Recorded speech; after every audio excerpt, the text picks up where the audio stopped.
So who do you become when you are in trouble? It's like if you were in a situation where you are compromised emotionally, who do you become? If you're in a situation where you see someone who you're attracted to, but you're not, your spouse or your boyfriend or girlfriend, but you feel something, but you know you shouldn't, who do you become to avoid that situation?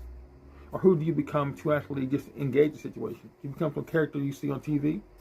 Do you become some Don Juan, or do you become some movie star who you imagine gets all the girls?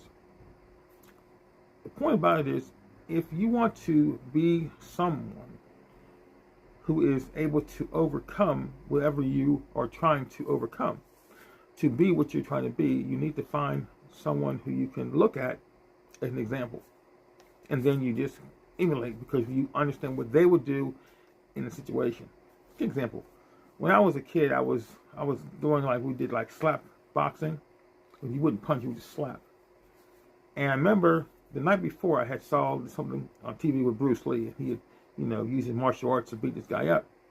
So I became Bruce Lee in this situation. And I just channeled what I thought Bruce Lee would do, and I won. I won the slap boxing match. So the point is, I remember from that time thinking, oh, I could use the power of someone who I know, and I know what they would do, to actually become more. Again, it's not about religion, it's about spirit. You take on the persona and the spirit of that person.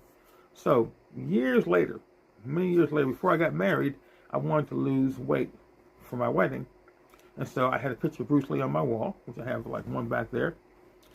And so I just imagined I was talking to Bruce Lee and said, Bruce Lee, what would I do to lose weight for my wedding coming up?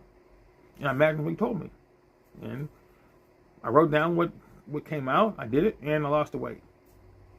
So the point is, I realized something, that if that is something that God has given us, the ability to project in our spirit what we learn from other people, then how much more should we learn from Him? And how much more should we utilize that particular aspect of that power in our life?